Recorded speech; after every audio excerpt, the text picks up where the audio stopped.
Ladies and gentlemen, we are live. PSR is excited to present to you Last Call, featuring your boy, the pimp slap POD, Mike M.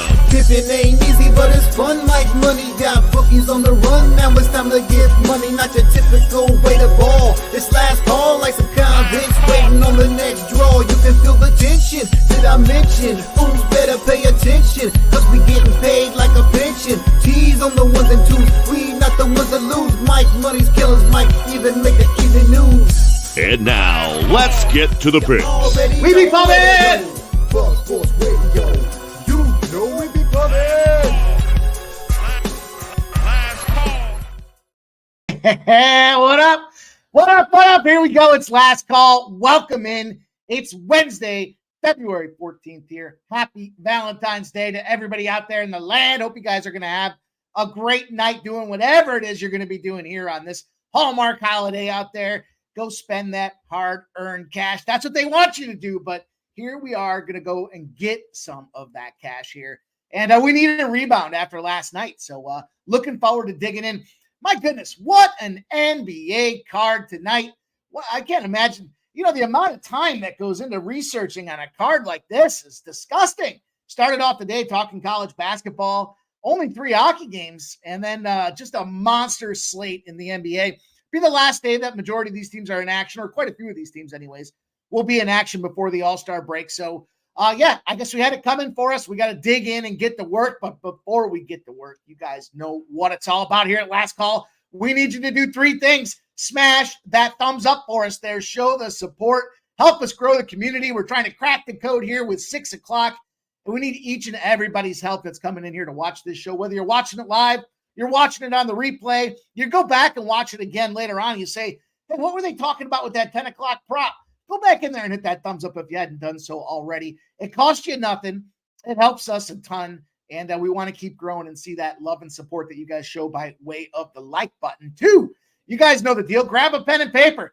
Plays galore tonight. We've got ourselves 3 in the NHL. We've got 2 in college basketball. And then LJ's coming in with a full clip. The side total and prop guys coming in to lay it down on a night like this here tonight. You're going to want to write those plays down, not just hear from the panel, but all about that chat as well. Guys are hot and sharp, baby. It's better and better by the day. It's like an aged bottle of wine. It just gets better. You guys keep cashing. I love to see it. We're stacking cash galore. And then, of course, 3, throw your plays in the chat. Let us see what you guys are cooking on tonight. We're all trying to smack them books. We're looking at the scoreboard the same way. How can we get that money from the bookies' pockets into our own? And everybody's part of this thing here. So not just what we have prepped for you guys today to share via stream, but obviously love to see and recognize what you guys have going on there in the chat.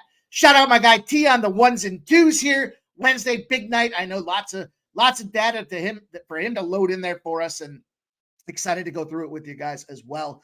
Appreciate everybody dropping in, being ready to roll with us here. We're going to move quickly. Have to keep that brisk pace before we move forward. Shout out to our guy Billy Briz. Had himself a monster night last night. We needed it. We needed somebody to carry the slack because I was slacking. We'll get into that here in just a few minutes. All I got to say is I'm glad it wasn't Friday, because I would have hate to have to sit on that all weekend before we can try to get some of it back. So what a terrible NHL card. But let's get into it. Let's see who's here in the chat. Let's get rocking. We'll give everybody the opportunity to get home. Maybe you're just getting the car out of work there. You're going to put us on and drive yourselves home. You're figuring out what you're going to have for dinner. You're making yourselves up a cocktail. It's all about trying to work together here, and we're about to launch. So get yourselves ready. It's going to be a big night of action for us. And then at the end of it, you guys already know it's Wednesday. Dutch, Dabby, and the crew will be out there rocking all about the hoops, a Pub Sports Radio basketball live stream.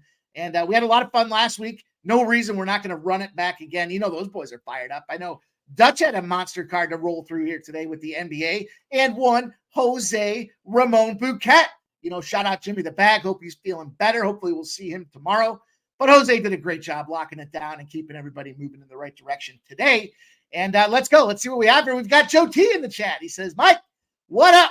Let's get this cash. Finally have a best bet tonight. He likes the Auburn, South Carolina game over 136. Shout out our guy Joe T, first guy in the chat there, giving us a look as well. Futon Bets likes that Penn State spot. Gamble back in the house here. He likes that Panthers money line. You know we're going to be talking about that game, Gamble. Good to see both you guys, Futon and Gamble. Marco Carrasco says, "Que pasa, amigos? Let's go, Marco. Let's get this cash tonight." UFU back in the house. He says, "I got the Jazz early at -2.5. I bet heavy on it. Kind of nervous now. I mean, it's moving in your direction. We're sitting at 5.5s." Don Play says, "Yo." Marco Carrasco says, "Big Mike Pimp slap, baby." Gamble under in the Jazz game. UFU says, "Pimp." Gamble says under in the Pacers game. Fernando Mendoza in the house. What up, Fernando? Good to see you, my guy. Vincent Contreras. What up, brother? I like that Michigan State first half -1. And you're in good company because our guy, Dabby Cab, the first half whisperer, is on that Michigan State first half spot. So Gerald Jones in the chat there says, "What up, Bub family? Best Uncle Greensboro got 4.5 this morning." I think he means best bet is on UNC Greensboro, and he might have just got himself a little autocorrect. Happens to me all the time. Appreciate you sharing that with us. Gerald Jones, Kent Davies in the house. Jay Smooth giving us the smooth balls. You got to keep them smooth. It's the play of the day on Richmond, them itsy bitsy Spiders at -3. One of the hottest teams in the ATS world for college basketball from our guy, Jay Smooth. Yeah, Gerald Jones says UNC Greensboro. Yeah, we figured that. I got you, my guy. I got you. Small World Lifters. What up, my guy? Love to see that name in the chat. I don't believe I've seen you comment before. Welcome. He says Penguins ? We'll talk about that game, and we'll see what we can do about getting you guys on the right side. 3 plays in the NHL tonight. Only 3 games. Got to play on each of them. I like the trends. I like the angles. We'll talk more about those here in just a few minutes. And a couple of our favorite trends are back, so I'm excited to share those with you guys. Kent Davies likes Gardner Webb smash and grab first half, full game. It's a double spot for our guy Kent Davies on Gardner Webb. JP's, he says, "Mike M, you don't have to stop betting unders. I just got to stop following you down that rabbit hole." Did I bet any unders yesterday? I'm not sure. I know I talked about the under in that Jersey game, but anyhow, let's go. DC Capper, Kent Davies in the house. Ian Shaber back up, my guy, says, "You filthy animals." What up, Ian Shaber? Appreciate you dropping in. Coins in the house says, "What's good, Mike?" And chat, let's have a Wednesday. It is hump day, baby. You know what day it is. It's time for us to get that cash in our pockets. Good to see everybody out there. Sharon Pulliam in the house. What up, Sharon? Good to see you back. DC Capper rocking with us tonight as well. Says NBA best bet for DC Capper is the Denver Nuggets -5 from our guy, DC Capper. Got to get hydrated. Got a big show to go through tonight. And Jay Stone 9 says, "I hate myself hard for taking Minnesota. I won't be able to watch." Ew. Well, let's go. Let's dig into this thing here. We've got, again, a big show to get into. Want to keep it moving. We want to get you guys out of here at a reasonable time so that you can get these bets placed and then get out there and see what them boys, Dutch and Dabby, have in store tonight. So all part of the team here at Pub Sports Radio, trying to rock and roll, getting you guys on them winners together collectively as a single unit, trying to smash and cash with these bookies. And I didn't do my job last night. Just an outright letdown spot. Look, not great. Shout out to our guy, Reverse Sweep Ramon, because I had that reverse sweep in the NHL. I even hate saying that. It's not in my vocabulary. I can't believe I said it. Just rewind it and delete that part. We'll go through it, though. Look, it took a spot for the Dogs. I thought we had a good opportunity out there. Anaheim got beat up by Montreal. Washington, they tied the game up as soon as the show's over, and then they just went to proceed to roll the F over. They took a loss.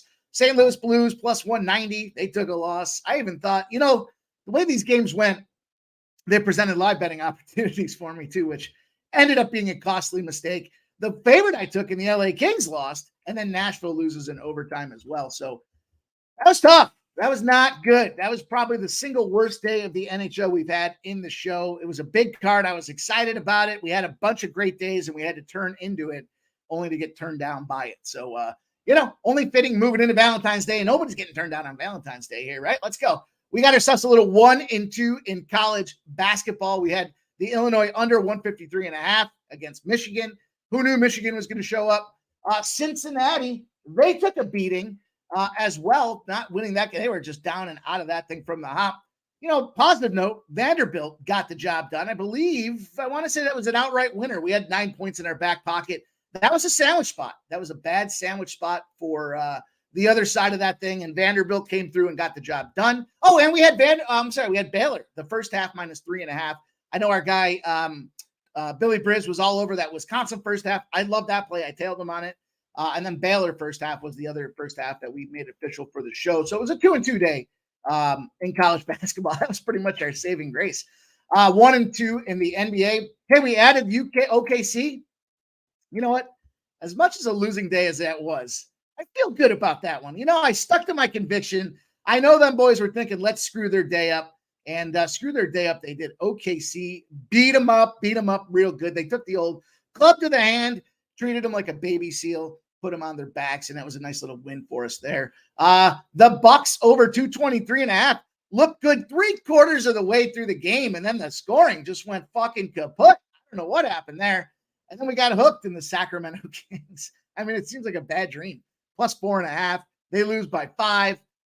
That was a 3-9 day. It sucks. It sucks to give all that great work back that we did on Monday, but I know we'll be back on it. So, we will get it. And I'm confident in that. We do the work. You guys are great in the chat. We got a great chat assembled again tonight. I see the crew out there. We got Sports Network says, what up? Nuggets smash City tonight. Real Deal Prime in the house. He had himself a nice night last night. Them Sabres, my guy, Real Deal Prime. They went up early and they never looked back. Gamble says the NHL card is dookie today. Gamble, I'm going to share 3 spots with you that maybe change your opinion there. Maybe not. I don't know. We'll see. Real Deal says, need a big night, Mikey. Give it to me. We will give it to you. I'm going to give you the best I got tonight. I love the spots that we're looking at here in the first 2 rungs. And the NBA, I'm glad to bring in our NBA Wednesday resident in LJ from the H. He works hard, scrubbing the card. He's got great angles, trends. And I love capping with the guy. He very much speaks my language. And, I kind of look at, the trends from one angle. I love when he comes in from the other angle. And when those 2 match up, it's a hammered down spot. What up, Nut Flush Allen? Our team total whisperer is back in the house, ready to roll with us. He had himself another one last night. Good to see everybody out there, man. We're rocking and rolling. We're just getting going here. We're trying to grow this thing. Chosen One in the house. Dana Delp. And, LJ says he don't have a link. Let's see. I thought I sent it to you, LJ. Hopefully I sent it to you. Otherwise I sent it to somebody else. Let's see if T's back there, if he can send that to you. Otherwise I will send it to you right now as we're getting rolling here. So let's go. Let's move. Let's get it done. And bear with me while I do this housekeeping, because we want to make sure our guy's rolling. We got to bring him in. I'm talking him up. We got to see him. Oh, I see what I did. Well, hopefully that dude doesn't show up. Anyways, let's go. Let's keep rocking with you guys. There you go, LJ. Sent you the link. Gerald Jones says Bucks on an under total run since coach has been changed. I agree. That's a nice, interesting spot there. Thought we had that one with last night. I mean, it was smoking. They were looking great. And then it was just like give up and stop trying type of spot. So, and Pub Sports Radio says, I got him the link. So hopefully he's ready to rock and roll with us tonight. Let's dig into this card here. We said we got a 3-game NHL slate. I've got 2 more plays for college basketball for you guys tonight that I really like here. And then we're going to tear into this meat of the NBA card. Again, the last big day before the All-Star break. So going to be a lot of fun to dig in and share those plays with you guys. Mostly just sides and totals for me tonight. But, the prop guy is going to come in here and do what he does. So without further ado, let's roll on and get this NHL card up and running here. We're going to open it up. We've got the Panthers and the Penguins tonight. That's the first game on the hop. And what a game it's going to be. I know I've seen a lot of you guys talking about this earlier today, and I am in full alignment with you guys with this one here. Great opportunity to take advantage of these Florida Panthers. We've got SpongeBob Bobrovsky at 25, 10, and 2 going into Twine tonight. We've got Tristan Yari on the other side at 14, 15, and 4. We've got a crazy situation where we've got Pittsburgh just on an L train right now. They have dropped 5 of their last 6. They're not scoring in the NHL. They're 24th in goals for in the NHL, which is weird because if you look at the trends and you kind of balance it on the other side, they're 5th most shots on goal in the NHL. They're just taking low quality shit opportunities from the point, from outside the marks, outside the slot. And that's how you don't get the puck in the net and you drop 5 of your last 6. Yari, on the other hand, has only dropped allowed 4 goals in 3 games. He's playing pretty outstanding right now with a 95.1% save percentage. They're just not scoring. They've got less than 3 goals in 10 games, 3, 4, and 3 over that 10-game stretch. Not a place you want to be. And we've got a couple of spots that jumped in here and highlighted this Florida Panthers for us. First of all, we've got the road factor. When you're the road team on the first leg of a back-to-back and you're off a win as a favorite, as long as it's less than minus 200, you're 82-33. 82-33 to kick off the first leg. The NHL puts all their guts in that first leg out there, and I think this is a game that Florida thinks they know is winnable spot for them. They should have no challenge here, in my opinion. Away favorites that are less than a minus 175, often under in a win, are 111-57. So that has kind of independent of the road trip factor in the back-to-back spots as well. So I love that one there. The away favorites also kind of put a highlight on that because that away favorites less than a minus 175, often under and a win, are looking at a Dallas Stars spot tomorrow as well. So if all goes well with the Florida Panthers tonight, that gives us the green light again to look at that Dallas Stars team tomorrow. They've been pretty hot right now, to say the least, coming off a nice little victory for themselves last night in that Carolina Hurricane spot. So 111-57. That'll be the first play on the card here. A struggling Pittsburgh team that's not finding the back of the net against a hot Florida Panthers team with the numbers showing these away favorites in this back-to-back spot are strong play on opportunities. And it's low juice. I've seen some of you guys talking about regulations of minus ones. Do what you will. Do what you want. Don't let me talk you off it. This is just a low juice spot to get this W, and get this W, I think we will. So that'll be how we go. Gamble says for the Panthers. Gamble says the puck line value has dropped for the Panthers. I see that's what he's saying out there. Yeah, it's kind of a weird number, right? I mean, I think this is a tight game. I bet you this is a 3-2 type of thing. We might even see an overtime. I just have a strong belief here that the Florida Panthers get the job done. UFU says Malkin under a half a point, in line with a lower scoring offense. That's for sure. UFU, I can appreciate that. Look, and Gamble says handshakes over fist bumps. DC Capper, Sacramento plus 4.5, lost by the evil hook. Yeah. Okay, it cost you 2 parlays. It cost me more than I care to admit is what it cost me, but it's okay. We had ourselves a good couple of days running. So let's roll. Let's move on to game number 2. It's a 3-game NHL card. We're going to move quickly. That's a 7:30 start. This is also a 7:30 start as we transition over to this game number 2 on the NHL slate. 97 plus in here, guys. If you're just getting in, first thing you need to do is hit that thumbs up for us. Show the support. We're going to kick some ass tonight and take some names, and we want you guys to show us your appreciation by hitting that thumbs up. We've got the San Jose Sharks starting cocking in goal, 6-14-2 with a 3.55 goals against average. San Jose getting beat up every way to Sunday. Winnipeg on the other side has Hellebuck, one of the league's best at 24-10-3. This guy's 219 goals against average and 92.5% save percentage. That puts him in the elite category. He's got some of the league's best rankings in the NHL. He just came out there and snapped a little 3-game losing streak for the Winnipeg Jets. He made 35 of 36 saves for a 97.2% save percentage. That's exactly what you're looking for out of your goaltender here when you're trying to get these W's stacked up on your side. And you look on the other side with Kakkonen. This is going to be his first start in 2 weeks. His last start was January 31st. On the plus side of things, he did save 31 of 34 shots. He's a 90.1% save percentage. He did have a 91.2, so he's coming in rested. They lost that game in overtime. That's the breaks when you're playing for the San Jose Sharks. And San Jose is one of the lowest scoring teams in the NHL with a 2.08 goals for average. The big thing for San Jose as well is their leading goal scorer, as if it's not bad enough, right? As if it's not bad enough that you're at 208 goals against. You're playing one of the hottest goalies in the league. You got no Tomas Hertl. That's their number one guy in terms of offensive production and goal scoring. And he's out of this thing, and he'll be out for the foreseeable future. So you lose your leading scorer. You're playing one of the hottest goalies in the NHL, and you're running up against a team that's got a 1-13-4 under record in their last 18 games. All of that recipe spells give me even money to take this Jets under 5.5. It's plus 100 right now. Don't be scared of these 5.5s when we see situations like this. I think you could get cute and you could try to figure out how you want to play this minus 420 Winnipeg Jets team, but it ain't for me. I'm not going to even mess with the minus 1.5. I would rather be punched in the face and kicked in the you-know-wheres than lay a minus 1.5 at a minus 150. Punch me in the face and kick me in the you-know-wheres before I lay minus 150 on a minus 1.5. You got to go out there and lay like a 2.5 or even a 3.5 to extract value out of this game on the side.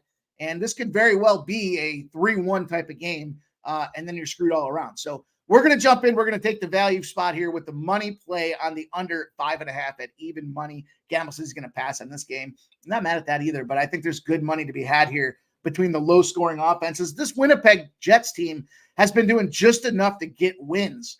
They're not going out there prolific on offense, and that leads to an opportunity for us to capitalize. And let's bring it home to the third game on the card in the NHL tonight. We're going to go out to the desert. We got the Desert Dogs hosting the Minnesota Wild. And we've got Marc-Andre Fleury. I know everybody's been high on Marc-Andre Fleury. I don't know why, but everybody's been high on him. And they just had that Marc-Andre Fleury night. What was it, his 1,000th game in net or something like that? It took them about 45 minutes to drop the puck in that game. But when they did, they finally got the job done there. They were hosting the Pittsburgh Penguins. And we were on the Pens. They took them down. Arizona, on the other side, gave their boy Connor Ingram a much-needed night off. They lost to the Philadelphia Flyers. We were all over that Flyers spot. It was a 5-3 final for the Philadelphia Flyers. That was one of those games where they just came back 3 different times. That speaks to me about kind of the current state of this Arizona Coyotes team. You know, they're just, they get a lead, they let it up. They get a lead, they let it up. They get a lead, they let it up, and they eventually lose, not by 1, but by 2 goals to help us cover that Philadelphia -1 spot. And I promised you guys the numbers are back. We'll get to it in a second. But Marc-Andre Fleury, old man time, right? He's coming back from that big injury that he had out there, the lower body injury that kept him out. Before that, he's amassed now a 2-0 record for the Minnesota Wild. 79 saves on 83 shots is good for a 95.2% save percentage. Arizona's gotten 3 or fewer goals in 5 straight games. They're 0-5-1 in their last 6. And I just mentioned that situation. Ingram, he's let up 3 or more goals in 4 starts in a row. They're 0-4, obviously, in those starts. 85.7% saving for Ingram. So they needed to give him a little rest. I said this before in like mid-December. You guys were here. You heard it. The tread is off the tires for this guy, and it's disappointing. I know this is a weird number with this Minnesota Wild. It's -114, but it's back. You know what I'm talking about here. It's the revenge angle. The home favorite loses. Now they're on the road as a favorite. It's back. We haven't seen it in a couple of weeks. It's 532 and 278 in that spot. Furthermore, we got the time where you just beat this team, or last beat them, I should say. Arizona wins that last game. Now they're a home dog against a team that's got a losing record. 31 and 94 on the other side of things here. So kind of supports that revenge factor. And then, you know, as far as goal scoring is concerned here, I could see this being a lower scoring game as well. This number opened at 6. There are 6.5s out there. They're juiced to the F here. It's under 6.5 at -140s. But when you've got an away favorite in a West versus West contest, it's 19 and 13 on the side, but it's 723 and 2 to the under. The average score we're seeing is 3 to about 2.2. I'm going to jump in here. Low value or low cost opportunity for me to take this Minnesota Wild in the multi-revenge angle for us against a team that's not scoring tonight. Hopefully it's that easy. We'll see how it works out for us as the NHL progresses, but that's a 9:30 start. So we've got, 2 later starts on the East Coast at 7:30, followed up with that 9:30 spot for us. And I love those looks there. I think those are 3 strong plays. JPZ says, if I bet the under, it'll be 5-1 Jets. I'll stay off. Don't go down that rabbit hole with me, JPZ. You already warned me not to have you go down that rabbit hole. So don't be going down that thing. Stay out of that hole. Let's go. UFU says parlay for the Wild game. Over 6 goals. And then Clayton Keller over a half a point out there. Yeah, I'm kind of feeling player props tonight. I got to look in the NHL a little more. I just cashed on Mbappe, anytime goal scorer in PSG to win. That was a nice little, almost +325 or something like that. So I was kind of thinking about that. I'm feeling it. I'm feeling a little punchy on that side of things here, but we've got plenty of card to get into as well. Dana Delp says Seton Hall -2, Green Bay -3, Penn State and Wyoming +8, all straight and parlayed for a nice little 12-1 opportunity for our guy, Dana Delp. It's great to see you, Dana. Thank you for sharing the work. And there's Von Polo, DP's 100, says he likes that. Let's go, our guy. Let's get some cash here, and let's move on to this college basketball circuit. A couple games that I thought jumped off the radar here that are probably, you guys know the deal here. It's mid-major season for me. Mid-majors are bust. I love getting involved with these things. I'm not afraid to take a couple of big games with some big schools, but I know the value lies here in the mid-major programs for us. Look, the books have to put numbers on all the games, and they're going to have to focus very intently on those games that get 15, 20,000, 25,000 tickets. That means we've got vulnerable soft markets in the mid-majors, and I think we found our first play here in college basketball today. I'm looking at this first game of North Florida and Queens College there out of Charlotte, not Queens, New York. Queens down there in Charlotte. Let's go by the numbers here. 70% of the bets and 74% of the cash on Queens College. -1.5 has moved to -3 and 3.5s out there now. Some big movement in this number. The back number opened up at 164.5. We got 80% of the bets. So the public hammering this under, only 57% of the cash, and we haven't seen any movement on that side of it. So, where I'm looking on this thing here is just a pretty straightforward situation. I get it. The home team has won each of Queens University's last 8 games. So they're very much playing pretty confidently, pretty comfortably right now. But kind of felt this was a little scheduling opportunity for us here. North Florida and then Jacksonville are the next 2 games for this Queens College team. And, if you look at the scheduling situation, Jacksonville's really kind of in that top half of the division or top third of the division for them. So they should want to come out here and, I don't know that this is the game or that they go for the look-ahead spot, but I know teams that are off of back-to-back home losses as a favorite, ergo this North Florida team, are 115-69 in that third game out. You lose 2 of them as home favorites in back-to-back spots. You're out there for your third game. You're 115-69. Here's the thing about this line movement that I liked so much. This thing's, the average number we're seeing is 1.2. That's about where this line opened up. What we're seeing in those spots, though, is these teams are averaging 72-69. So very much a tight game where they should be on top of it. I'm going to take the 3.5 because that just passes the bucket status for us. We're now down to a 2-possession type of game or excessive following at the end here. I expect North Florida to be up. There might be some trickery with a last second 2-point conversion or a 2-point situation where North Florida loses the game. But I love this North Florida spot. Again, off of those back-to-back home losses as a favorite. Dangerous territory going into Charlotte and Queens University where the home team gets the job done. But we just need to cover that 3.5. And let's move on to game number 2. It's mid-major season. We're going to roll with this next mid-major as well. That's a 7 p.m. Eastern start. Here's another 7 p.m. Eastern start that we're jumping in on here. It's Eastern Tennessee and Chattanooga. It's the Battle of Tennessee. At least for mid-majors are concerned here, and kind of a lot of points in this game. This line opened up at 7.5. We have 52% of the bets and 57% of the cash on the 7.5. So we're not seeing a ton of movement. We are seeing this thing kind of progress to the over. We've got 54% of the bets and 83% of the cash on the under, and it's starting to move in the upward direction out there. So things I love to see is when it comes to the dog are seeing those overs start to get some action and some movement. We break down this Eastern Tennessee spot. They're 13-12. So as many points as they're getting, they're really not like absolute bottom of the league here. And we're kind of getting them at a situation where we're buying low. They just lost to Furman. Furman's god awful. They were getting 2.5 points. They covered the spread, but they lost the game 65-63 on their court. Before that, though, they won 3 in a row. They've won 4 of their last 5 against the spread.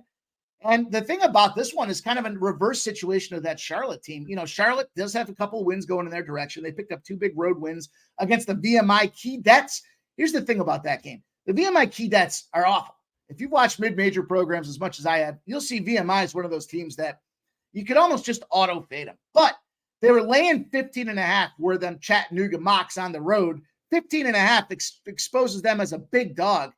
And they barely win that game, 88-84. Then they're going out to Greensboro. They were 4.5-point dogs to Greensboro. They hammered on Greensboro. That was very much the look ahead because of the rankings. The Keydets, terrible. Kind of let them slip by them here. And if you look at this conference, and again, what's going on in this spot, Chattanooga on deck, there's really not much look ahead here. I know that Western Carolina, and then they finished the season off with the Keydets, does East Tennessee, but they need to move up the rankings. They need every game they can get here, or they're going to be sitting there playing the long way in for this tournament. Right now, they're 5-7 in the conference. They're only 4-8 on the road, but I think there's an interesting opportunity here when we look at these guys. As we look at Chattanooga on the other side of things, Chattanooga's 17-8, 12-11 against the spread. they've got themselves kind of a little cakewalk to finish things off before they close off against Wofford. They've got Eastern Tennessee at home. Then they go on the road to that terrible Furman team, probably going to try to extract a little revenge there and beat them up real good before they finish the season off against Wofford. I think they're cruise control mode here. I think they're going to try, because of how they've got with their schedule here. They're 2 games behind first place, but they've got West Carolina and Sanford in front of them. There's not a lot they can do to get in front of those 2 teams. They kind of just need to control their own destiny, just get wins. But in a situation like that, with just a couple of games left in the schedule, that's where teams start to get creative and try to figure out new formulas. They try to work the backups in, because you got to work these backups in case one of your key guys, one of your starters goes down in tournament play. You don't want a brand new rookie coming off the bench that doesn't have any floor time. And then last but not least, when we look at 2 divisions, we look at the Big Sky and the Southland conferences. The favorite in conference play sitting there, as long as the line is under a -10, 8-28 in those spots. There's 6.47 points against the spread in terms of total, which to me suggests Eastern Tennessee could be live dog in the spot here. We're seeing the average score in these spots for that conference favorite, 71.4 to 73 in that 8-28 sample. And then last but not least, the road team has won 8 of the Chattanooga's last 9 home games out there. So I think Eastern Tennessee is a live dog. I think there's not a lot for Chattanooga to play for here to finish the season off. They're just trying not to lose. They're going to condition some players, and this is too many points for us. We're going to jump in here and lock down this East Tennessee State plus 7.5 spot to close out this little mini college basketball card we've got for you guys tonight. Curious to see your thoughts in the chat there. Let's see. Kelly V says, no way Michigan State shoots lights out again. Under's the way I capped it. Under in the old ball game. Chattanooga, really like Chattanooga, I think is what she's saying there. But Brian Watson says, I'm late, but not late for more winners. My guy, Brian Watson, great to see you. And DC Capper likes that East Tennessee State spot too. I'd love to be in company of my guy, DC Capper. We know he's a sharp effort as well. Let's get rolling. Let's bring our guy on here. We're trying to keep a brisk pace, keep this thing moving. We're right at that 6:30 mark here to bring on our Wednesday resident here. He's been giving you guys winners, sides, props, totals, whatever it is. He just finds a way to get to the window on the regular. He puts the hard work in for us to get that cash and ride his coattails. So let's introduce our guy without further ado. LJ from the H, baby. What's going on, Mike? How we doing? Dehydrated, LJ. I had to get myself some cash. I see our guy Bill, or some water rather. I see our guy Billy Briz in the chat there. Billy had himself a night last night, LJ. No pressure. Every day stands in its own silo, but Billy was firing gas again last night. And you've been firing gas for us as well. So I'm excited. This is a monster NBA card. I'm glad that we got the timing the way we do, because we've got quite a few 1, 2, 3, 7 o'clock games popping off. Haven't had a chance to see your card, but I've got a couple notes. There was just a lot to do with this NBA card tonight. Mm-hmm.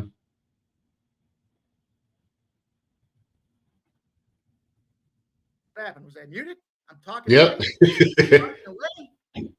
USB device not recognized. Uh-oh, not what you want to see when we're getting into a monster card, but I was saying a lot of research to do for this card tonight, so I'm glad you're here, because I love to hear the different angles, the different trends. I was saying to start the show off, I love the way you cap, and it works a lot complementary fashion in the way I cap. So when we can put our heads together and come up with some common numbers here, look out, bookies. So let's get into it. Let's kick off this card with this Miami Sixers game here.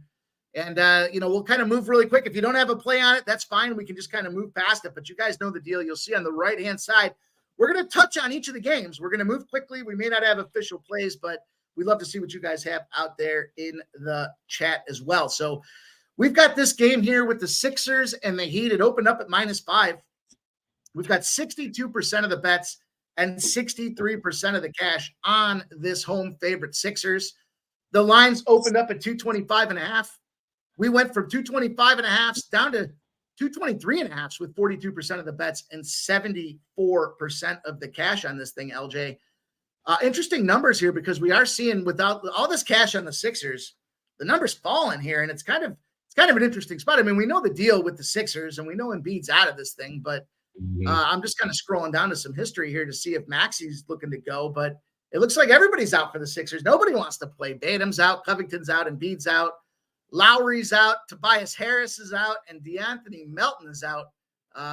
Unless I just haven't seen the update as of yet. But on the other side of things with the Heat, LJ, Josh Richardson, Terry Rozier. When's Terry Rozier going to be playing? I thought he got traded to that squad. Jimmy Butler and then Drew Smith all look to be out, barring any recent updates here. But I couldn't make heads or tails of this one. You tell me what your thoughts were. I'm very interested in hearing, are my Sixers in play here tonight, or are we looking to move on the other side? No, I didn't take a side in this game simply because of all the injuries.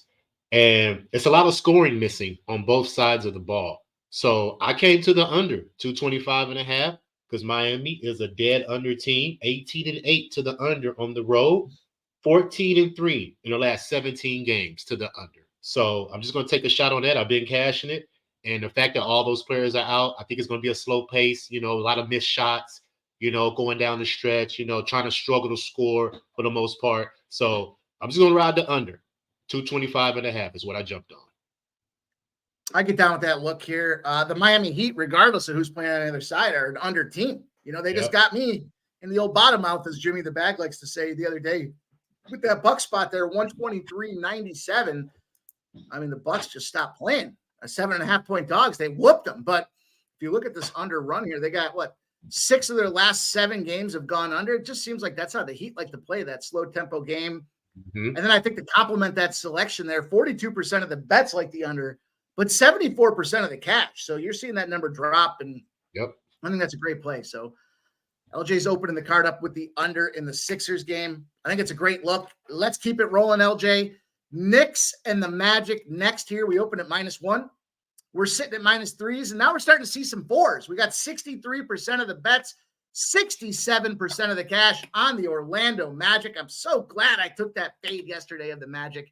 The number opened up at 215. Here's an interesting spot. We have 65% of the bets and 70% of the cash on the over. Yet this line has been dropping like a stone for us here. Current numbers do show 3.5s on their way to 4s, but this total's down to 211s, 210.5s now we're starting to see out there and continuing to drop. LJ, can you help us make heads or tails of that one? Once again, no, I didn't come to a side. I was on OKC with you last night as well. I heard your play, so I jumped on that as well. But the Magic probably can cover this game versus the Knicks. They're 7-2 against the spread last 9, so they should cover the game considering the Knicks are hobbling into the All-Star break. A lot of injuries. Hartenstein is not in. He's their biggest rebounder. He's probably their only center, considering Mitchell Robinson, has been hurt for a while, and Julius Randle's out. So if Hartenstein's not in that game, man, there's no reason for you to bet on the Knicks. Now, Brunson could be a play too, his points. But other than that, I just stayed off the side. But I am on a prop, and this prop has cashed 11 games in a row. Banchero, over 5.5 assists. Like I said, 6+ assists, 11 straight games. So why jump off the bandwagon now? Tonight could be the night he hits 5, and ends the streak. But hey, we're not predicting streak ends. We're going to continue to ride the streak until it shows us that it ends. So Banchero, over 5.5 assists, is my prop in this game. Awesome. What kind of juice did you get on that one? I had -140. It's juice, but hey, it's worth it to me. So hey, it's working. I mean, I'm starting to see some 6.5s out there. So it's moving in the right direction if you want to get involved with that one. I saw a couple things out there. I saw the Magic. They're in an 0-6 spot. They're losing those games, though, by 20 points a margin out there against the spread.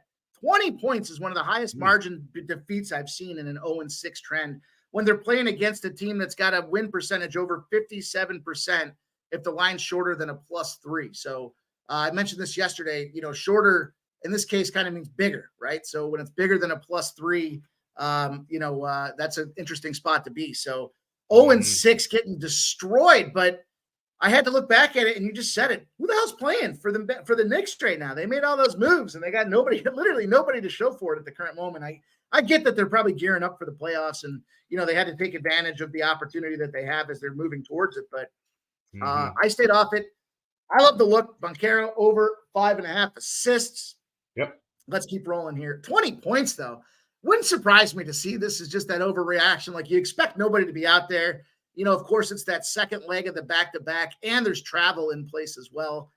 I want to take the Knicks. If I was going to take the Knicks, I'll tell you what, guys, this is just a lean for me. If I was going to take the Knicks, and I very well might, I would take them on the money line. I would say screw those points. You can get a plus 140 on the money line. If you're going to take a shot with the Knicks in this case, I mean, you're playing with fire to begin with, but if you're going to get burned, you might as well catch a big number when you're catching that burn. So why, this isn't a situation where they're going to go out there and lose this thing by 4.5 or 5. If they win, they're winning outright, in my opinion. So, Mike, you got to stay on tonight. Dutch and Cab too soft. I'm sure I'll see them boys shortly. But let's roll in this next game. This is a big one for me. This is a big opportunity here. I can't believe I'm doing it, but LJ, I have what you would consider a shit storied career with this Charlotte Hornets team here. This line opened up at -5.5. There's 6.5, 7, and 7.5s out there. We've got 48% of the bets, but 67% of the cash on these Hornets, and the numbers dropping as well. 241.5s down to 238.5s. 72% of the bets, 75% of the cash on that under. And very interested in this spot here. I'd love to hear your thoughts on this, because I'm looking at this Hornets team, back-to-back wins, granted, home court.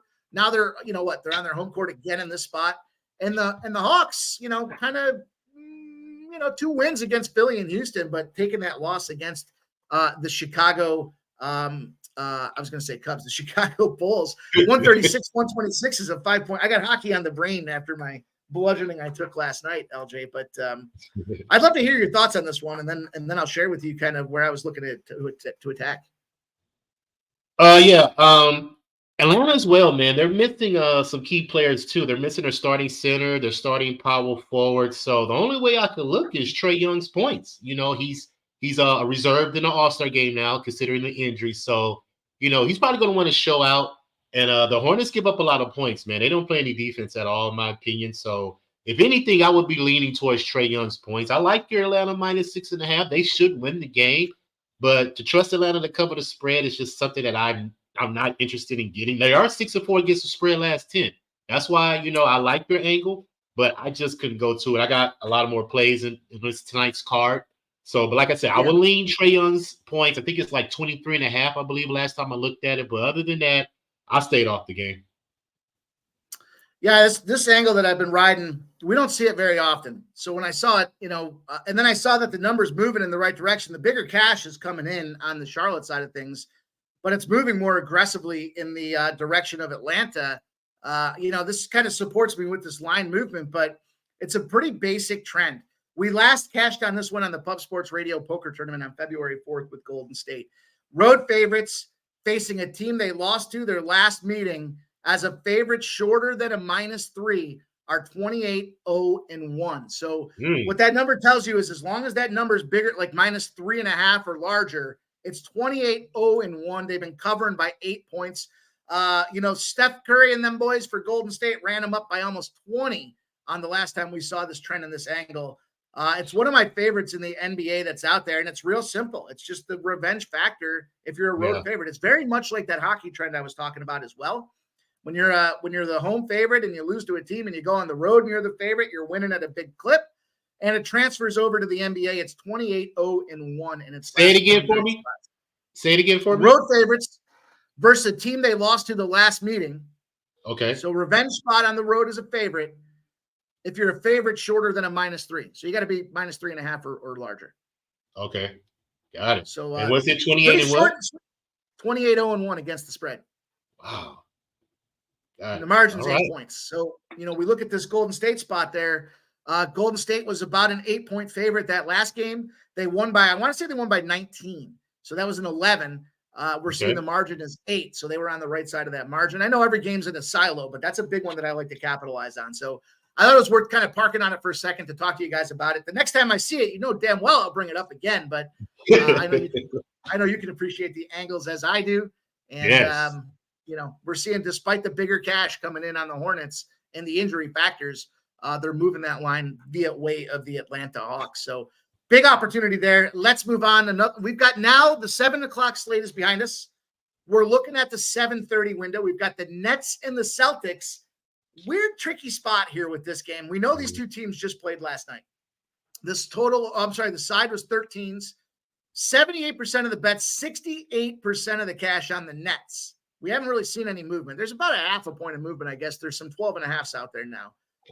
As far as the total, it's open at 227. We have 54% of the bets on the over, but 56% of the cash on the under. Essentially, we don't have much movement in a frozen line in this rematch spot out there. And as far as the rematches go, LJ, yesterday's game was, somewhat uneventful. It was a push. If you got the 8, it was 118, 110 finish. It looked like the Celtics should have handled business from top to bottom, but they kind of took their foot off the gas as we see with these, kind of as we get closer to these double-digit spots. What were you thinking on this game? I didn't want to come to nothing just because they're playing on a back-to-back, same teams. Like you just mentioned, Boston could get a lead early and let these teams creep back in. I will leave Boston first half just because they're a monster in the first half. But last night, I think it was a -5, and now it's a -7.5, I believe, first half. So it went up. So I'm not interested. Plus, Boston's 2-7-1 against the spread their last 10 games, man. Nets 4-5-1 against the spread last 10. So both teams, I don't know how they're going to respond after last night. Tatum, what he had, like almost 50, he had like 40-something last night. So, who's to say he'll be inspired to put those numbers up again? Boston is at home. They love playing in front of their home crowd, but we're on the verge of All-Star Weekend. So who's to say these guys get a big lead, check out the game, and the Nets come back and make it, cover that spread. So I can easily see that happening because the Nets, I don't think they have anybody going to the All-Star Weekend. So they can go all out, So I just stayed off. I just don't like that they both played last night. Both teams played, last night. So that's one of the factors of keeping it off. It's so funny to me to hear you talk about the Celtics in general, because just a season ago you were like, I don't deal with them. I don't deal with them. We were getting on streams and you were like, you don't even need to have me on. I'm not going to say anything about this game. It was just so funny to hear the and then they go to the finals, right? Or they get themselves all the way down the court there, and it's like the semis. But I like their new pieces now. That's why I'm investing in them with Porzingis, Drew. I like those players, and they added that. So that's why I'm looking at the Celtics a lot more this year. Now, hear me out with this one. I think this might be a little trickery dickery dock in the situation here. The number you mentioned yesterday, the first half number was 5, right? And it's up to 7.5 now. The number's getting larger, and I get it. They're the home team, so you would think that it should get larger like that. But we saw yesterday was a push. Now, the Nets aren't in great shape as far as being on a spread that's longer than a 7, right? So when they're sitting there on a spread longer than a 7, they're 0-8-2 in their last 10, and they're losing by 7.5 points on the margin in that spot. But the one thing I was looking at here is the over. Road dogs or small favorites are 22-1 to the over at 19.22 points if they're in a no rest situation. We know that kind of happens where we see the defense tires out in that second half, and the over very much could, I think, be a live play. But, specific to this situation, teams playing the same team in a back-to-back, if they came off a loss at home in the first game, are 53-26 against the spread. They're covering by a 67% margin. So you got it better than a 2 out of every 3 times it happens. And I wanted to point that out because a lot of times we talk about like the coin flip situation. If you win one, you lose one, or you lose one, you win one. Yeah. And there you go to quantify it here. I almost feel like despite the Nets' condition with this roster, I almost feel like 13 is a big number. I'm seeing 12.5s and 12s now. So it's starting to come down a little bit there, but 12.5 could very well be a live number. We'll see. Yeah. We'll see if I can punch. I can't believe I would say it, but you hit on it, right? They got the All-Star break coming up. They're pretty much checked out in Boston. And the Nets can give a shit.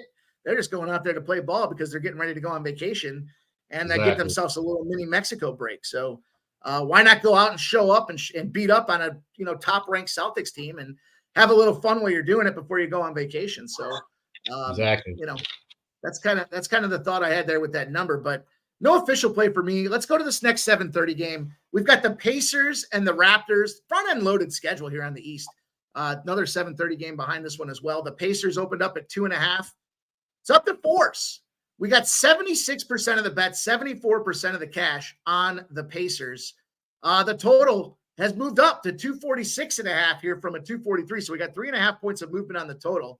We have 68% of the bets and 84% of the cash on the under, and yet it's moving up at a pretty significant clip, LJ. Can you make sense of that? No, I didn't have anything in this game either. Both these teams 4-6 against the spread last 10, so I don't like the way they're trending. Now Siakam going back to Toronto, so you can look at a revenge angle with Siakam's points, but I didn't come to anything. I just don't like, and then Miles Turner is questionable too, I believe. I don't know if he's been ruled in yet, but I will look He's at him out. too because he's out. Yeah. Yeah, see, because I would have looked at him going against Pirtle because I like going against centers versus Pirtle. But other than, like I said, Siakam points is a heavy lean, but I stayed off. Didn't have no play in this game. I'm going to double dip this game. I can't believe I'm saying that aloud here. This number's 247 right now. I liked it at 245. I got to love it here at 247 as far as the under is concerned. The Raptors are 9-0 to the under when they're at home off a home game. So when they're in that situation at home, some of the defense is shining through. And, it's just because of these injuries that you're talking about that kind of jump out to me, like Jalen Smith's out. Miles Turner's the big one for me. That guy being out with the sickness. The illness is running through this Pacers squad right now as well. So, we might see some guys at halftime have to take an IV, patch or whatever, a fluids supplement there to kind of keep their legs rolling for them. That does scare me in the long haul, but this is a big number to have to get on top of with some of your key weapons being out of that thing. And where I said the double dip, the other spot that I'm going to jump in on here, this number feels to me like we can see this Raptors team come out and get this job done. So I'm going to jump on that Toronto +4 as well. Not my most favorite play on the card here, but the Raptors have won 13 of their last 14 games against the Pacers on their home court. They got the number. And so, +4 to me in this case, I like the money line. It's, I see a +128, +130s. But I think this comes down to a bucket. I think it's a tighter game. I certainly think this can go under, and I think we can get this Toronto +4 for me. All-star break around the corner, same situation. So, I don't know. That's kind of my thoughts on that one. I'm going to take a little risk with this Toronto spot here. It's a bigger card, and I'm kind of absent of some action as we move along the card, LJ. So hope I'm not crazy with this one. Guys, hit that like button. I see our guy Strategic Investments is saying it. Over 130 watching, 62 likes. Show your support and hit the like button for us. Come on, show that you're enjoying what we're doing out there. Push that thumbs up for us. Helps us a ton. We put a lot of work into the card here to come back and give you guys our looks, our leans, our trends, our cash flow updates, and things like that. So everybody collectively trying to work to get this done. Hit that thumbs up for us if you like what you're hearing. Let's move on. Let's talk about the Bulls and the Cavs. This line opened at 8.5. We have some 9.5s out there, which is kind of that last minute movement you're looking for. 51% of the bets and 70% of the cash on the Cavaliers to finally move at a point. The total's increasing though, 220.5s moved up to 224.5. We have 53% of the bets on the over, but 58% of the cash on the under. LJ, what are you thinking about this Chicago-Cleveland game? Interesting enough, Chicago, kind of was written off there with the Levine factor, but, they've kind of found a resurgence with this guy. And of course, he's going to be out tonight. On the other side of things with Cleveland, though, they've become daddy's little darling here. They were running and gunning with the injuries galore. Looks like some of those key guys are back here, but they're going to be without Tristan Thompson, Ty Jerome, Dean Wade, and Sam Merrill. Is that going to make a difference for this game? Yeah, I'm on the Bulls, man. I like the way the Bulls been playing. I'm on the +9. You said 9.5 is the number right now? Yeah. Yep, I'm on the Bulls, man. 7-4 against the spread, last 11 on the road, man. And I'm going to double dip, and I'm going to take their team total over 106.5. They're 10-2 to their team total in their last 12 games. So Levine's been out. They've been pushing the pace, scoring. A lot of them been contributing. So I believe Cavs, they're limping in pretty much. I don't want to say limping, but they've been having teams stay in these games. The last couple of games they've been playing.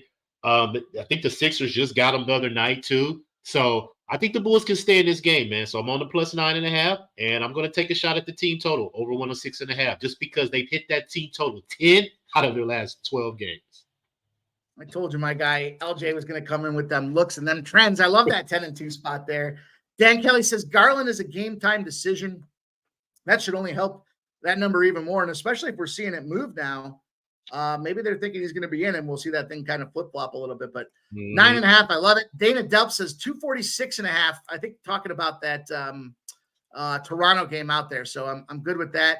Kelly V says, heard Cleveland illness, 4 of 5 under in the series, under 222 for that one. Kelly, I've got one to kind of complement that number out there as well.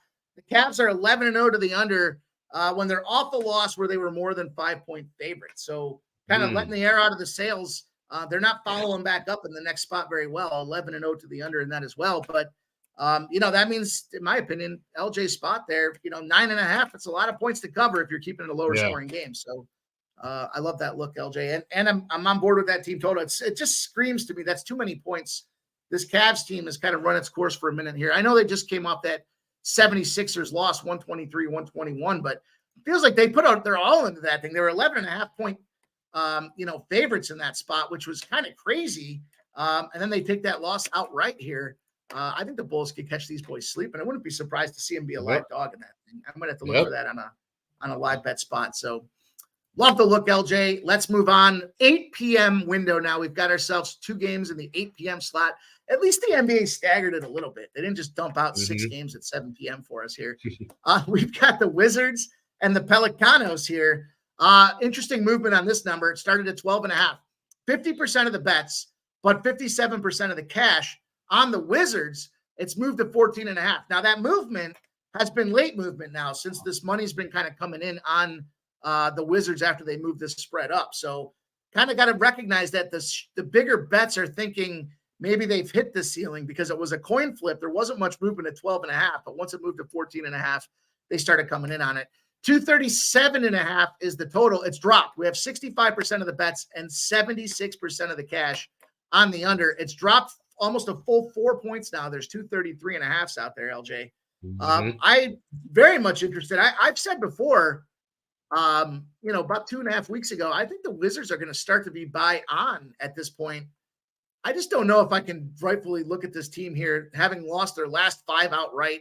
They are 3-1 though against the spread, and they've been catching some big spreads. So in your opinion here, do you think the Pelicans have enough gas in the tank coming into the All-Star break to cover this lofty 14.5? I don't believe they can cover the 14.5 the full game. They may catch the Wizards early and cover like the first quarter, first half. But I think the Wizards are a live dog to cover the spread. They're 17-9-1 against the spread as a road dog. So they played well in this spot. But my official play is going to be the Wizards team total under 110.5, simply because 11-1 to their team total under in their last 12 games. And the Pelicans, 5 out of the last 7 games, they've held their opponent under 110 points. So this could be a low-scoring game, but Wizards, live dog to cover that spread. I don't know if they get the win, but they probably can cover that spread. But I'm just going to stick to that team total. And like Kelly said, Kuzma's out. That's one of their main scorers. So I'm confident that this team total is going to keep trending under because 11-1 to the team total under in their last 12 games. So that's what I'm going to continue to ride. Like it. A couple team total looks. This was another one I'm going to have to circle because I may have to come back to this one here. I'm kind of feeling that Wizard spot with all those points right now. Yeah. I get it. They've lost 30 of their last 31 games against a team that's got a winning record, but we don't need them to win this game. We just need them to cover the spread this game. And that's a lot of points. The Pelicans have been sitting around that 6 to 9 point range and covering, but that's just a lot of points now. So I'm going to make a little notation on that one. Maybe we'll circle back there. Let's roll on. Onward and upward. We've got, we've got your Rockets in play here against the Memphis B-League Grizzlies. This line opened at 5.5, 65% of the bets, 65% of the cash, yet we're down to 2.5s. Are we catching a value spot here? The total's climbing. It went from 215.5 up to 219.5. We have 47% of the bets and 58% of the cash on the over. So we have correlated movement there, but LJ, tell us your thoughts here. Nobody knows Houston's finest in the Rockets better than our guy from H-Town. What's the story here? Yeah, man, I'm going to take a shot at the under. Memphis, number 1 team to the under at home. What is it? 16. Oh, I thought I had it right here. But yeah, Memphis, 7-3 to the under their last 10 home games. 4-1 to the under their last 5 games at home. 18-7. There we go. To the under at home. 72%. Best in the NBA. Houston, 6-4 to the under last 10 on the road, 4-1 the last 5 to the under on the road. So I just believe that Memphis is going to continue to keep going under at home. They have these G League players out there. They don't have a legitimate score, in my opinion. And the Rockets are an under team. You know, they play defense.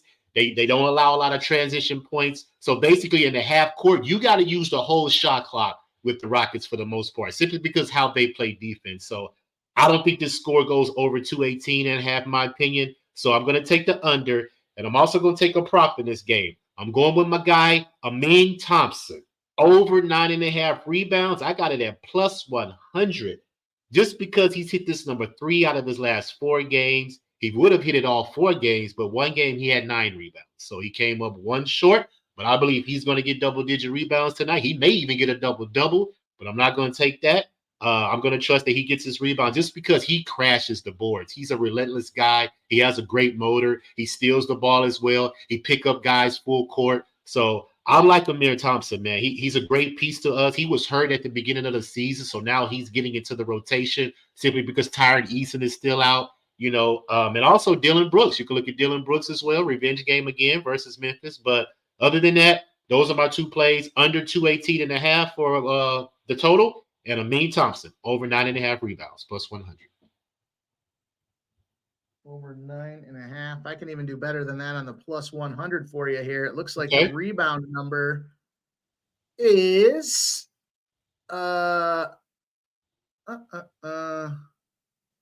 it's kind of flirting there. No, you're good. Yeah, even money spot. Why not take advantage of it? I love the look there. There's some 8.5s that are out there, but they're minus 130s. Yeah. Or you can get that 9.5. I like staying with that 9.5 there at even money. Like you said, he's been balling here, Dan Kelly. So I missed Dan Kelly's spot there. He says if Garland doesn't play in that Cleveland game, Mitchell goes over in the assist category. So I made a note on that, Dan Kelly. I love that look. And Dan Kelly says he was telling somebody about a player who was playing in the G League, and he said, "What happened to the A through F leagues?" He had to tell him Gatorade sponsors it. I called it the B League. Yeah, that's exactly what it is, right? So let's roll. Let's keep moving here. I kind of was thinking with that one. I was surprised that you didn't go with Houston in the first 5 there. I know, or first half. I'm ready for baseball now as well, in case you can't tell. I was doing some baseball research this early afternoon. Yeah. I trust them more at home. I trust them more at home in the first half. On the road, they're a completely different team in my opinion. So that's why I stayed off. Well, I like the looks. Let's stay in the great state of Texas and talk about the San Antonio Dallas Mavericks game. This line opened at 12. It's dropped to 11.5, and it's on its way down to 11. 56% of the bets, 53% of the cash on the Mavericks. The line's dropping as well, 244.5 down to 240.5. So we have 65% of the bets and 58% of the cash on the under in this game, LJ. And, we know, of course, we were on them. We got them Spurs in that +6 spot against Toronto. They gunned them boys up real good. It was 122-99. Toronto stopped trying like halfway through the second quarter, and Spurs just took advantage. We ruined our nice little run with Scotty Barnes under rebounds, but Wemby went off, man. Wemby's stat line was fucking sick as a rookie. That was a phenomenal number for such a little beanpole type of guy that everybody was hating on. He got himself that triple-double and then some. And then we got this is a big spot for them, though. They're on their 5th consecutive road game. The Mavericks are settling into their 3rd straight home game, and they've been on a streak right now since the deadline. They're fired up and rolling here, LJ. Tell us about this Battle of Texas. What are you thinking? I'm leaning Dallas, but I just think the number is too much because, like I said, a lot of these games, it could be blowout early, and the teams can come back and creep and cover that spread at the end of the game. So I'm looking at Dallas early, probably first quarter, because they are 11-4 against the spread in the first quarter at home versus the West. They usually jump on these teams early. But I'm looking at Dallas to be a buy-on team, man, going into these second half of the schedule because I love the trade, man. They got Gafford. They got a center now that can rebound and score. They got P.J. Washington who can hit the 3. So Luka have 2 more pieces that he can depend on and be confident that they're going to give some production. So far as that, I did take a side, but I'm on 2 props. As y'all know, we going with Wembley once again, over 2.5 blocks. I got it at minus 140.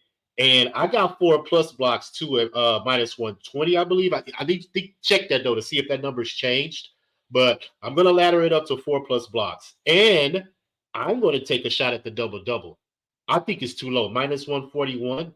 That's pretty juice but not for a double-double in my opinion. Because he's been cashing that double-double. 4-1 in his last 5 games versus the Western Conference. So I believe he can get 10 points and 10 rebounds for sure. And I believe he can get 3 blocks. So I'm going to take a shot on those 3 plays as well. And I'm on Luka. Over 9.5 assists. Averaging 10 assists at home. Last 3 games versus the Spurs, he had 10 assists. And like I said, he has 2 weapons. He still has Kyrie, but those 2 weapons now with Gafford and PJ Washington, I believe Luka is going to love dishing the ball because he can trust these guys can score. So it takes a lot of pressure off him to try to score 40 a game, to try to stay in his game. He can hover around 31, 32 points now and average a triple-double with this team. So that's going to be something I'm going to be looking at in the future. Luka's triple-double, I might invest in it, especially at home. But for this game, I'm just taking the 9.5 assists. I'm going to take Wemby's double-double. I'm going to take his 2.5 blocks. And I'll ladder it up to 3.5 just because he's a block machine. Yeah, I'm looking right now. I see Wemby's 4+ blocks is plus 200 right now. Ooh, let's do it. Plus 200. That's over on FanDuel for anybody that's interested in following along. I'll tell you what. You give me enough to think about with this game. I'm gonna have to look at a same game parlay on this one here because I'm with you with this Dallas team. I think they've moved themselves to the bye position with consistent, and you're seeing it in the number. I mean, the fact that we're sitting here with this 11s and 12s tells you, I know it's the Spurs, and probably some of that number has a lot to do with the fact that the Spurs are, not very good against the Southwest Division, to say the least. They've lost 23 straight games against the Southwest Division if the team had a winning record. So bad spot for the Spurs tonight. It's a lot of points, but I love the way you attacked it with the props. I think those are some sharp looks. You've given me some time to think about this one as well with the 8:30 window. So love the looks. I think there's some great opportunities to get cash. I love the Wemby, man, with those blocks. He had it he had 3 in the first quarter of that Toronto game out there. I mean, he smoked that number and he smoked the rebound spots as well. But let's see what we have in the chat there. Kelly D says maybe the Sengun props over. Timmy Tushu, ready for some baseball. We'll get there, my guy. And you are watching the right guy to help you with that. Dan Kelly says Garland's confirmed in. So we have Garland in. Dan Kelly says Simmons out means Schroeder gets a lot of minutes. Dan Kelly's got on Dallas to win the division when they picked up Gafford in Washington. Easily. That's a great move, Dan Kelly. That was some great insight to move on when you did there. I love those 2 guys moving into that lineup. I think that's a great compliment to what they already had going out there, and they needed them. They can just have kind of the situation it was a great pickup, I think, for them to make those moves. And Fernando Mendoza says, I'm going to take a shot at Malik Monk over 17.5 points. Took him yesterday on his points, and he cashed. Get your cash, my guy. Let's roll on. Let's get to this 9 o'clock game. We told you guys there's a lot of NBA. We've got ourselves 4 games left in the NBA, and we're getting back into some plays that I've got involved here. This Jazz game opens at 4.5. It's moved to 5.5, and now we're starting to see 6 and 6.5 out there. 63% of the bets, 71% of the cash on the Jazz. The back number's not really doing much, though, here. It's kind of oscillating around 239 and 240. 53% of the bets and 64% of the cash on the under, and yet we're seeing it climb, LJ. This is a battle here. I mean, certainly we got to wonder if Anthony Day-to-Day Davis is going to play. It looks like he's questionable, but we do know LBJ will not be playing in this game. He's going to be out with the ankle. Vanderbilt's out, Vincent's out, Reddish is out, but the Jazz at home have been so play on. And interesting enough here, without LeBron James, what are your takes on this game here? Is this too many points for the Jazz to cover at home? No, they should cover just because Lakers on a back-to-back going into Utah. Traditionally, those are bad spots for teams, just because of the altitude, and the Jazz, they got rid of Olynyk and a couple pieces. So their bench is kind of short. But if that starting lineup can produce, with marketing, and Collins, Claxton, not Claxton, but Sexton, Colin Sexton, if what's his name with the threes? Jordan Clarkson, if he gets hot, what I'm saying, the Jazz can be money. It just depends on these shooters. They're kind of streaky at times, but the fact that the Lakers are on a back-to-back, LeBron is out, and AD, we don't know if he's going to play. If he does play, how many minutes he's going to play. You know what I'm saying? So for that reason, I lean heavily to the Jazz minus 5.5 for sure. But I just didn't get to the window just because I got too much action. I don't like to overkill, you know what I'm saying? So, but I like your look, though. Jazz minus 5.5, very, very hard lead. Yeah, so, you look at this thing, I found some trends out there. The Jazz, 9-0 against the spread going back to March of last year, when they're in a situation where they have rest against the unrested opponent. And I highlighted that and emphasized that specifically because that's going to be exacerbated here at altitude, right? We've got this climate or this atmosphere change out there. We know LeBron's not playing with the ankle. You're talking about the potential minutes challenges with Davis, and you got a team that's rested versus the unrested at home. You also have, I thought, a potential, I don't know that it's a definite look ahead here, but Golden State's on deck for the Utah Jazz after the All-Star break here. They've got a bunch of guys going into the All-Star break. So the timing, not so much is about the up-and-coming game as much as it is, do they just check out for this All-Star break here? And, I can snatch this number up here with this rest advantage. And that's what I wanted to do. So I did move on this game here. I like the Jazz. I like them at home.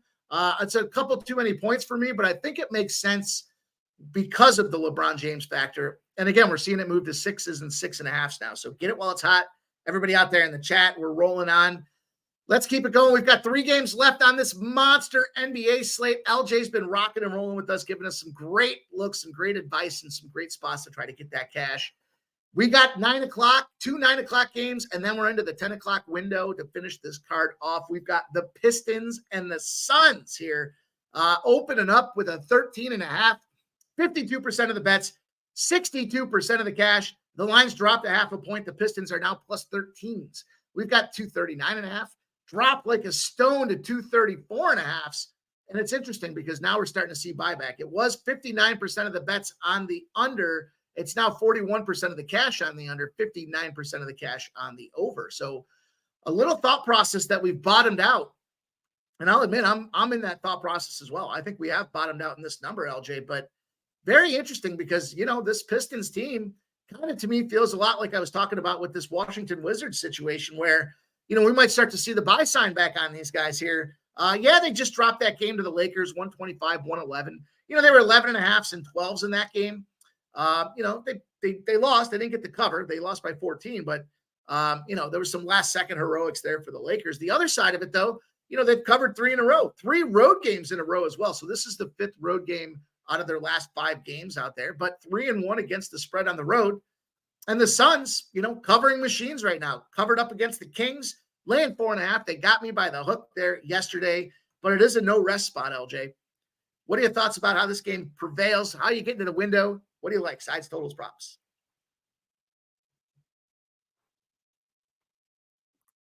Oh, you're muted. Sorry. Yeah, I'm on the Pistons. Plus the 13, 7-3 against the spread, their last 10 games. And the Suns, they don't cover at home. They let these teams jump on them and they try to walk them down at the end, but I just don't believe they're going to be able to keep that up. You can't let these teams get a big lead and then you can expect to walk them down at the end of the game. So a lot of these teams are feisty and they're going to stay in these games. Monty Williams coming back to the Suns as well. So his team probably will be up to want to play, for him, the revenge factor for him going back to the Suns.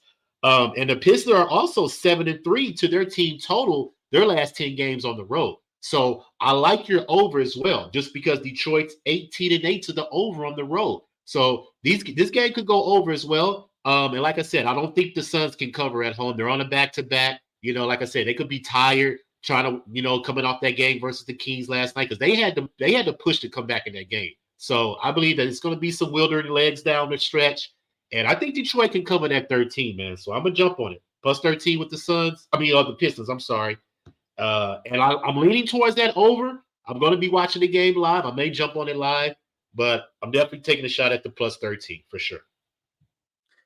Yeah, a lot of sense for the over on this one. It was 234. It's now gone back up to 237.5. So there's been a pretty big yo-yo here with this number dropping and then kind of rebounding back at a significant rate. I think it's because the buys back on. Everybody's in this game, it looks like, for the most part.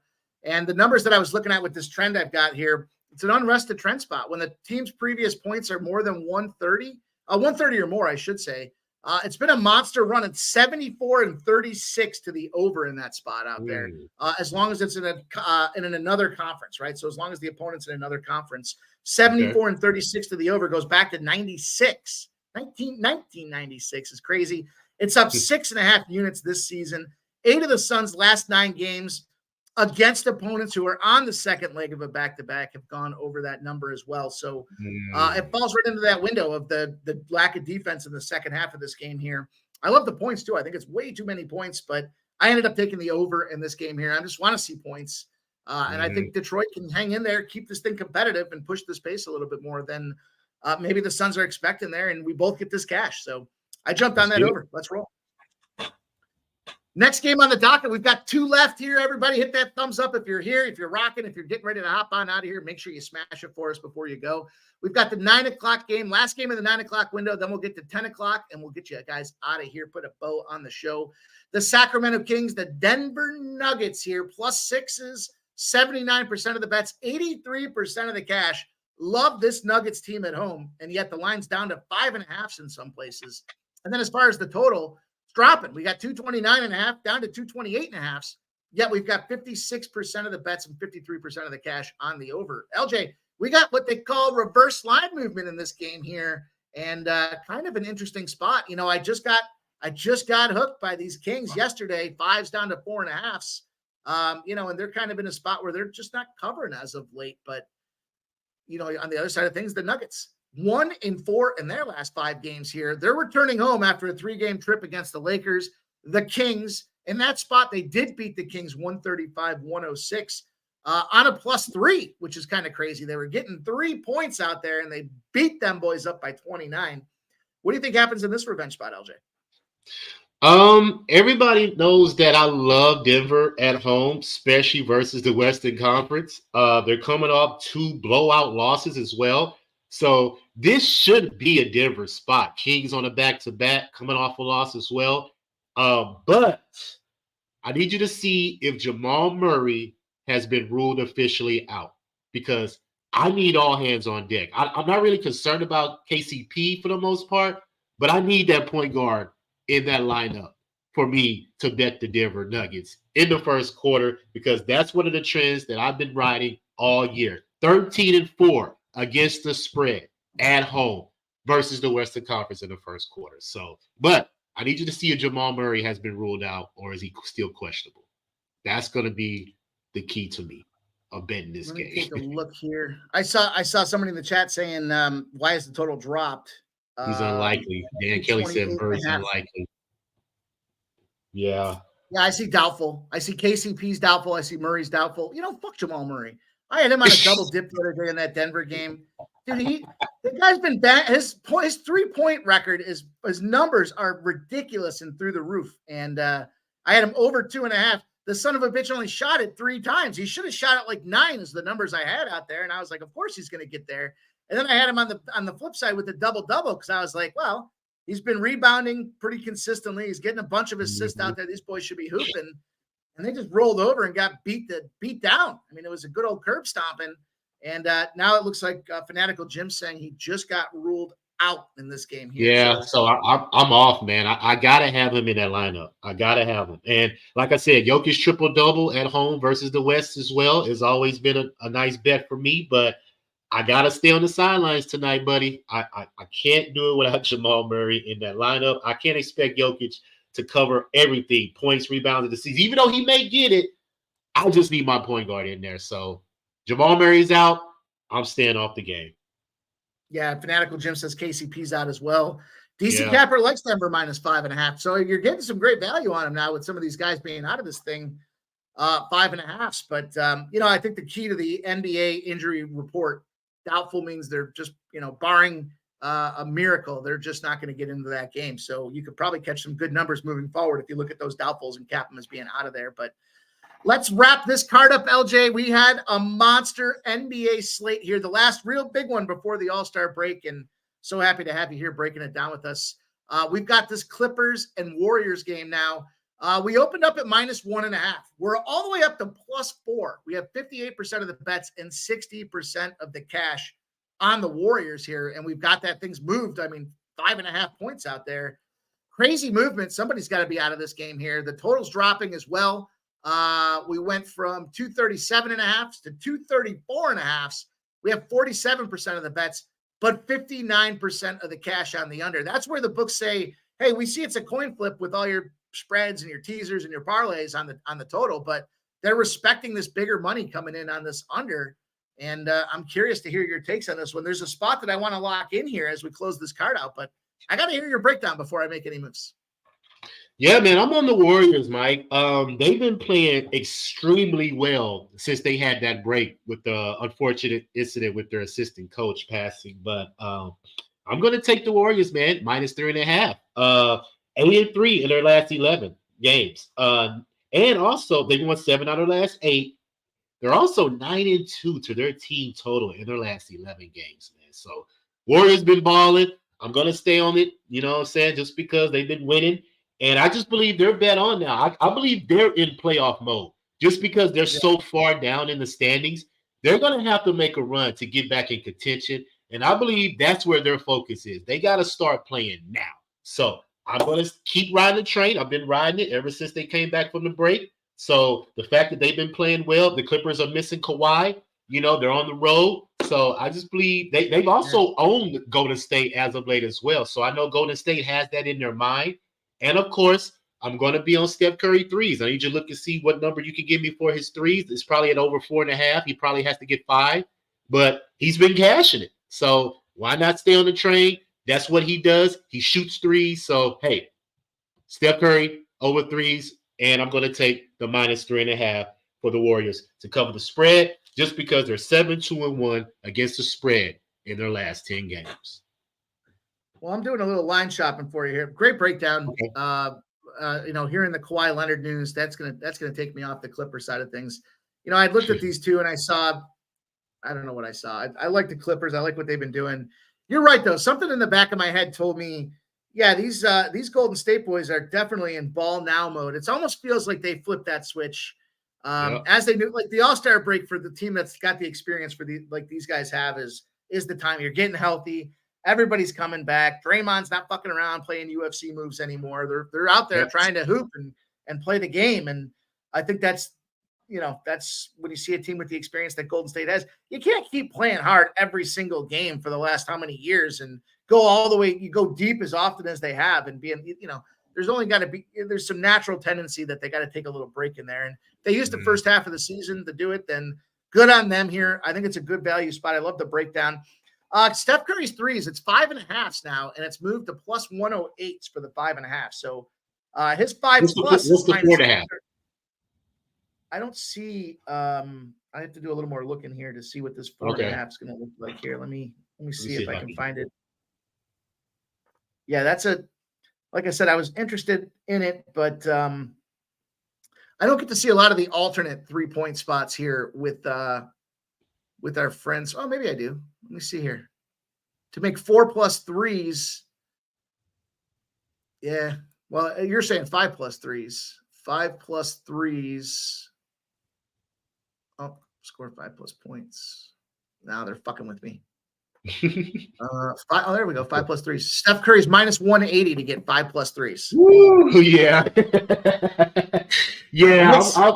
He has to get 6. That's what it said, over 5.5. No, that 5+ would be over 4.5. 5.5. Okay. 5.5 +108. 4.5 -180.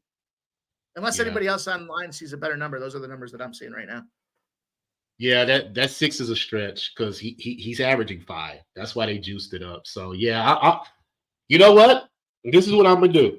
I want you to parlay the 5+3s with Steph and see what you could get for CJ McCollum threes. I had it at over 3.5 +127.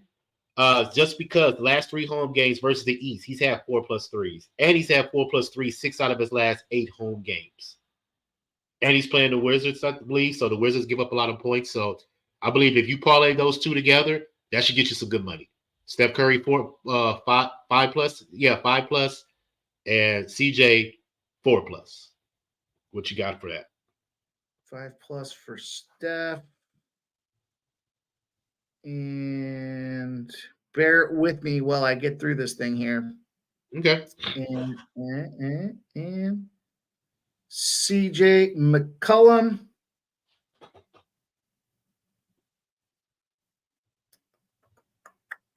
Over 3.5. Oh, I'm looking at the wrong team. What an idiot. I'm looking at Golden State. I'm like, is he playing? 5+. Let me see. CJ. No, my shit's all locked up right now, LJ. It's okay. I got it right here.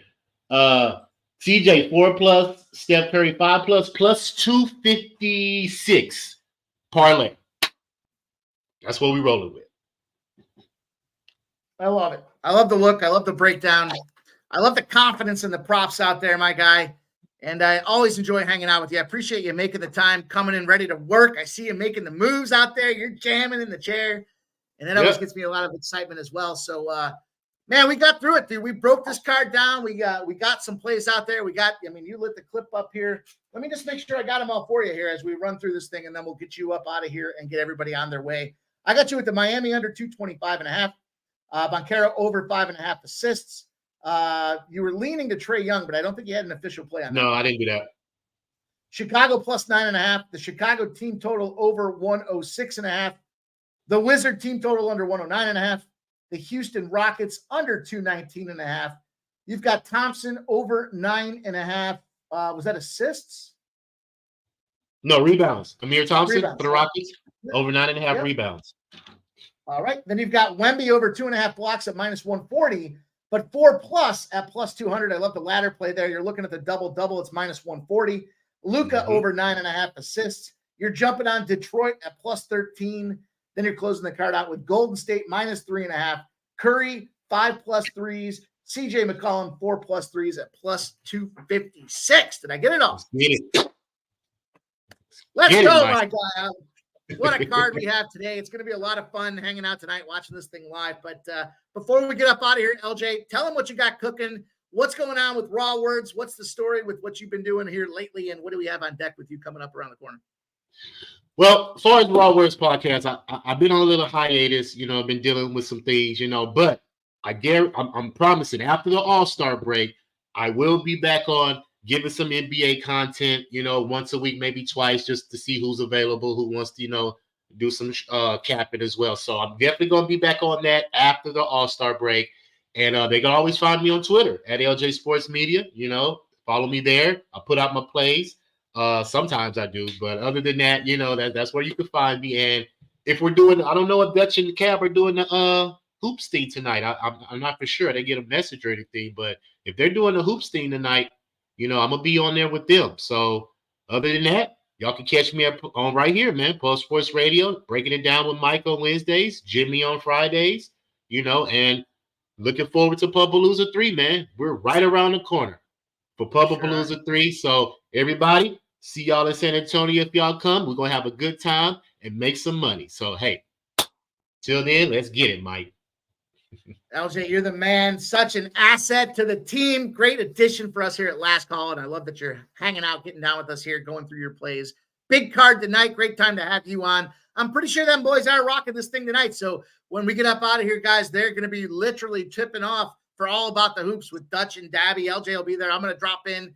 And until tomorrow, Last Call, 6 p.m. Shout out to our guy T, rocking as the producer extraordinaire on the ones and twos.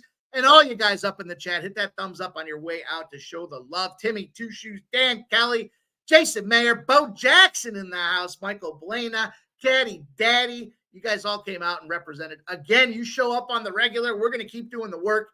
We got to get these bankrolls built, baby. They don't grow themselves. And we appreciate all you guys. Fanatical Jim, Don Play. We'll see you guys all back here tomorrow. Same time, same place, Pub Sports Radio. We be pubbing. Let's go.